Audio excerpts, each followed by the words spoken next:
So I do a book show in Much, where talk to different, do what? A book show. Oh. Talk to different people about fave books that you've read and how it's inspired you, or what you learned from it, or something like that. Mm-hmm. So do you have a book that that comes back to you every once in a while? Yeah. Well, I've read Perfume by Patrick Susskind about 10 times in my life, and I can't stop reading it. It's like something that's just stationary in my pocket all the time. It just doesn't leave me, and every time I'm bored, like I'm on an airplane or something, I read it over and over again. Because I'm a hypochondriac, and it just affects me. It makes me want to cut my nose off.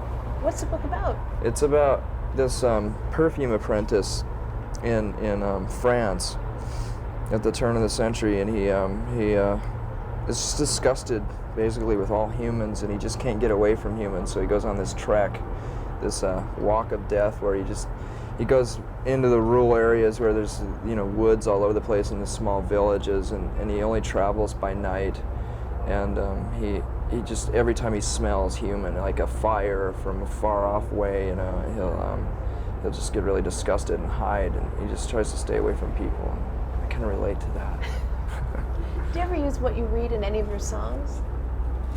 As a matter of fact, I use that very story in Scentless Apprentice. Yeah. So that's really one of the first times that I've ever used an actual story, as a book, as an example of a song. I've always tried to stay away from that, but now that I'm running out of ideas more and more, I tend to do that. Is it hard when you spend your whole life doing the first few albums, and then suddenly everybody needs your attention, you have to do interviews, you have to travel around, and suddenly is it hard to come up with ideas? I don't know. I've just noticed that people expect more of a thematic angle with our music. They always want to read into it.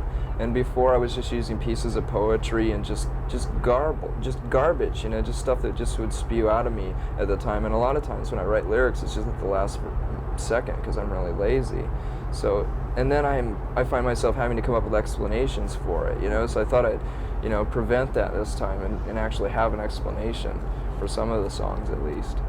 There's a lot of baby references in all the songs. I didn't think there would be, but you have like wombs, baby's breath, baby throw up, baby throw up. Baby, there's baby everywhere. Lying. This is obviously have become a huge part of your life. It has been a part of my life before Courtney was even pregnant, though. I've always been just fascinated with medical texts and charts, and I guess I secretly want to be a doctor or something. I don't know, or a person that works in a cremation factory. I don't know. I've always liked anatomy. Ever since I was a little kid. When I first got that little model of the Invisible Man, or the Visible Man. It's just something I really like. And since I've become a big rock star and made a bunch of money, I found this place in the Mall of America in Minneapolis that sells nothing but medical stuff. It's a medical supply store that they've offered to the public. It's really great. I bought all these fetuses and anatomy men and charts and stuff, and it was like a dream come true. Because I've always been really poor, and if I could find something like that in a second-hand store, I'd barely have enough money to buy it. And a lot of times I couldn't buy that stuff, so I just went on this rampage of buying all this stuff. And I think I've overused it, for like pictures for the album, and I don't know. I just went overboard on it. The old saying that you can't buy happiness. You think that's true? Well, yeah, you can't buy happiness. I mean, that made me happy for a little while. But, I mean, I was just probably almost just as happy with, I don't know, I look back on going to secondhand stores and stuff like that and finding a little treasure like that.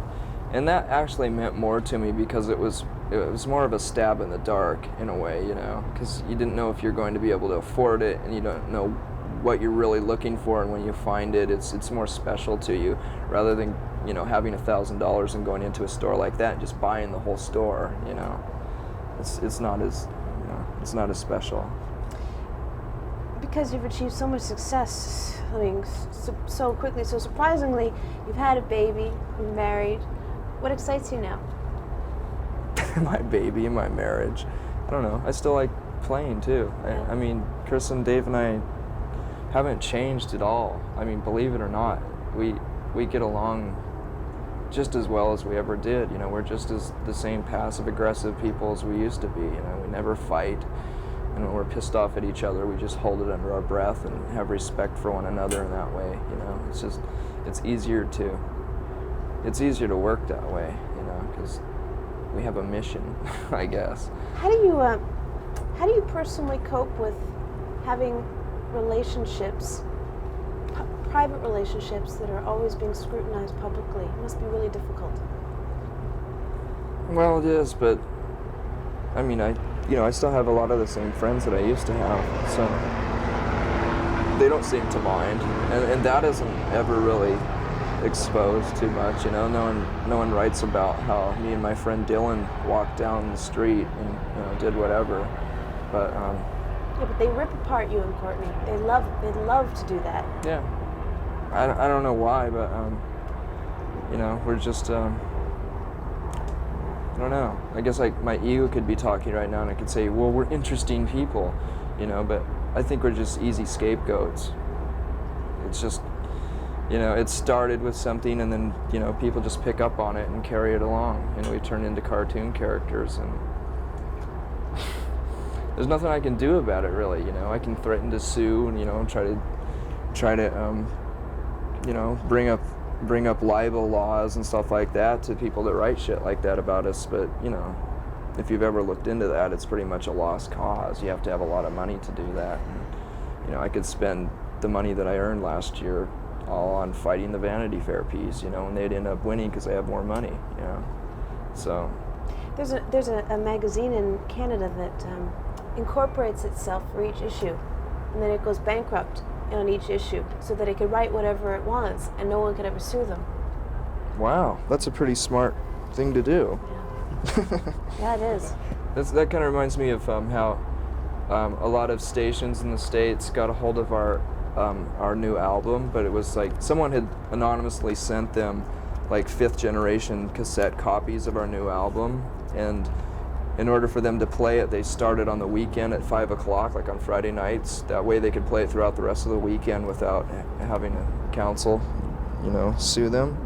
And I don't know, that's kind of smart, It's free publicity for you anyway. Ultimately, the album's going to come out. That's true, but the thing is that there's been so much controversy about how bad the record sounds, and how lo-fi it is. And to hear it like that compared to all the other songs that were on the radio that night, it really disgusted me, and it pissed me off because it sounded terrible. It sounded really, really bad. And then everyone that heard it that weekend is going to say, yeah, you're right. Okay, the stories are true. The Nirvana album really sucks, and I'm not going to buy it, So it just kind of bothered me, but we took care of it. What'd you do? Well, I thought maybe we should hire a lawyer to stop them to do it. Then instead, I just decided to hire a hitman. Pardon me? Nothing. Erase that. No, we just called them up on Monday and told them to stop. And they went, oh, okay. Well, our lawyer did that. Yeah. Isn't that a weird world for you to suddenly have lawyers and like people who do stuff like that for you? Yeah. It's totally unnecessary too. If we weren't in this position, we wouldn't need lawyers. It's total unnecessary, and we have to spend a lot of money just to protect ourselves all the time, and it's just stupid. When did that first hit you? When did you realize that you're going to need some people on your team to protect you from the vultures? Too late. Much after the fact, after we'd already been damaged to a point where it almost didn't do any good. But I don't know. It was just a weird realization one day. Wow, I have to, and I can see how like rock and roll stars will all of a sudden, will almost compromise their music to make sure that they sell the same amount of records next year because they've spent all their money on lawyers and protecting themselves last year, But I mean, we obviously haven't done that. I mean, I don't know, maybe you might not have noticed, but the record isn't as commercial as the last one, so we could never bring ourselves to do that, you know. I'd rather just laugh about it. And I was talking to Amy Mann, a girl from Till Tuesday. She was at her office just a couple days ago. She's on tour with the Kinks, and Ray Davies was in the office also. He came in before her. And I had mentioned to her that he was very nice, but really eccentric when I was talking to him, kind of nutty. And she said, well, you know, there's a lot of people who have been around the record business for those many years, and most of them are kind of nutty. It just, you know, it makes people nutty. yeah. I mean, you're facing that. That's your future. Yeah, that's my future. Hopefully we'll put out Metal Machine music next year, you know. I don't know. Either I've accepted it or I've gone beyond insane to where I can deal with it emotionally. I really don't care. I know that I'm too stubborn to allow myself to ever compromise our music or, you know, get so wrapped up in it and involved to where it's going to, you know, turn us into big rock stars. I mean, I just don't feel like that. Everyone else accuses us of it, but, you know, we're Everyone not else is as jealous. popular as everyone thinks, and we're not as rich as everyone thinks, you know? It's just, we've always had a good sense of humor. I don't think that's been translated very well, you know, but we'd rather laugh about it. Ha ha ha. You know what really surprised me though is you're pretty bright, and your lyrics are, and just your whole stage persona is pretty angry, angst-ridden, frustrated. I mean, you see the world for what it is. Did you ever have second thoughts about bringing a child into the world the way it is? Oh yeah, absolutely. Yeah. I really can't describe what changed our attitude so fast. I think, you know, I really was a lot more negative and angry and everything else a few years ago, but that had a lot to do with not having a mate, you know, not having a steady girlfriend and stuff like that. So you know, that was one of the main things that was bothering me, that I wouldn't admit at the time, you know. So now that I've found that, the world seems a lot better for some reason, you know. It really does change your attitude about things, you know. I mean, 4 years ago I would have said, you know, the classic thing like, you know, how dare someone bring a child into this life, you know. It's completely a terrible way to go, and you know, the world's going to explode any day and stuff like that. But once you fall in love, it's a bit different. I don't want to know about it. Stop. George and I are not in the best love situations right now, so we're going to stop talking about that. We'll change the subject. That's what I want to talk to you about. I'm not boasting about it. It's just no, it's something nice. that's really it's really nice weird. you can talk about it. That, you know, that you have something like that to talk about. It's nice. You know, you hold this for a while? Do you mind? I'm feeling a little weak. You know that this whole grunge thing, that this in quotations grunge, all I want to know is, where did the term come from? I have no idea.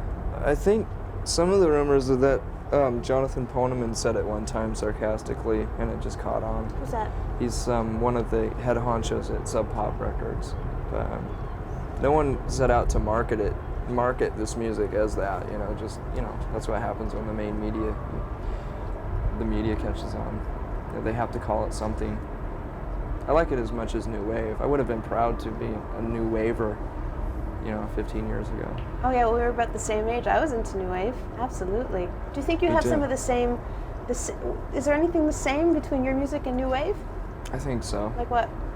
Well, like, you know, new wave was just a progression from punk rock and a mutation of punk rock, you know, and it was more commercial and more palatable, you know. It had, you know, punk rock roots, and it was easier to swallow for the media and middle America and the middle of the world, and it's just, you know, that's what I kind of think about our music. Are you worried about a Nirvana backlash? Hasn't that already been over with?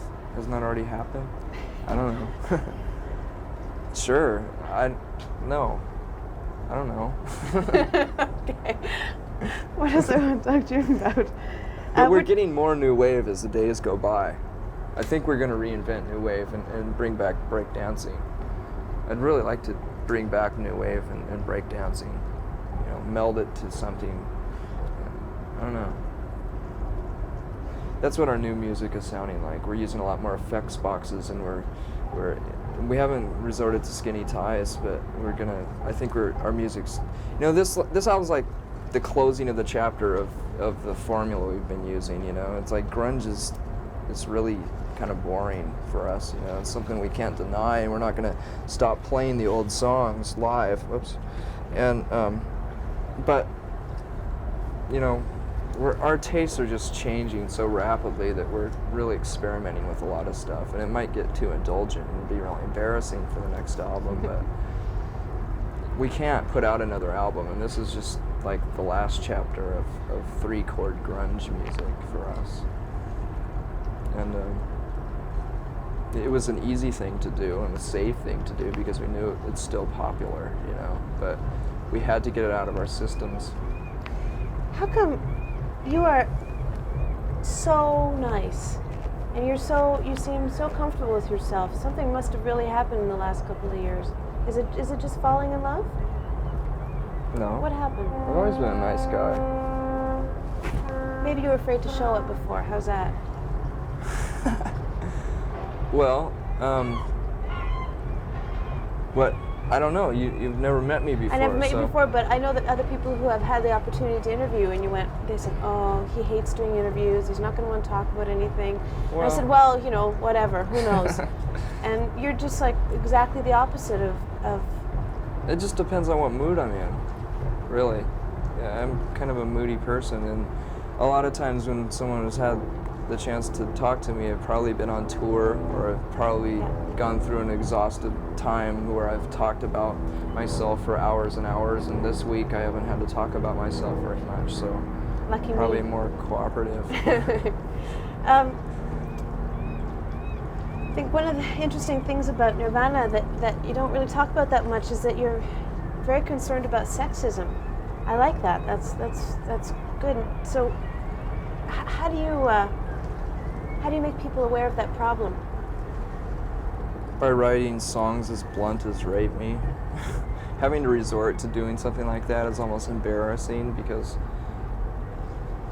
people didn't understand when we wrote a song like About a Girl or Polly, and having to explain that and having misunderstandings about it, I decided to write Rape Me in a way that was just so blunt and obvious that it's like no one could deny it, you know, no one could read into it any other way, you know, although some people have actually, because some of the lyrics in it, some people have thought that maybe it has something to do with my disgust with the media and the way they've treated us and stuff like that, but it's not true.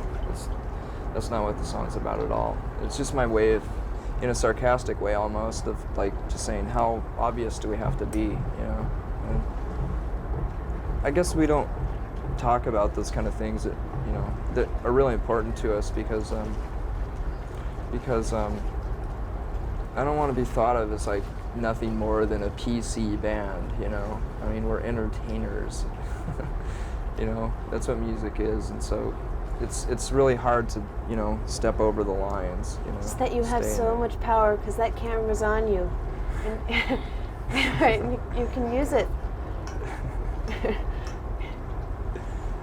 Yeah, well, we try to use our power. I mean, we really have been effective in certain ways, like being associated with this organization called FAIR, and I can't remember it right now because I have a mental block of exactly what it stands for, but it's something like,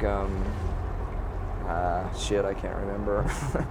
but they're an organization who looks at the injustices that are, they look at the details that surrounds certain issues and certain stories that have been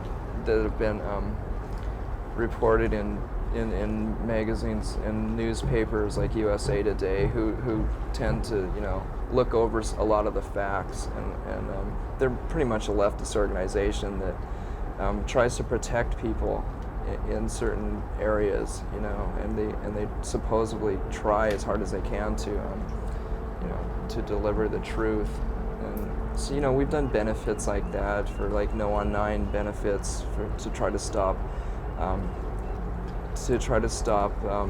Portland's anti-gay laws that they were trying to pass, and we did a Bosnian benefit and stuff like that. And you know, it doesn't seem like much, but you know, we raised like $50,000 for the Bosnian rape victims, you know, and that's a lot more than we could have done griping about it and talking about it in interviews and like maybe putting out a fanzine. You know, there's nothing wrong with doing stuff like that, but you know, we're using the tools that we have, you know, and we're being effective as much as we can. But we still don't want to be too political at the same time, you know, because it's just kind of embarrassing to do that. Or, you know, you get a lot of ridicule for it. Yeah, but you're doing what you believe in, and that's the most important thing. Well, it's hard not to, you know. I mean, if you're put in this position, what are you going to do? You know, become a Republican or something? You know? Just to protect what you've earned, big deal. Mm.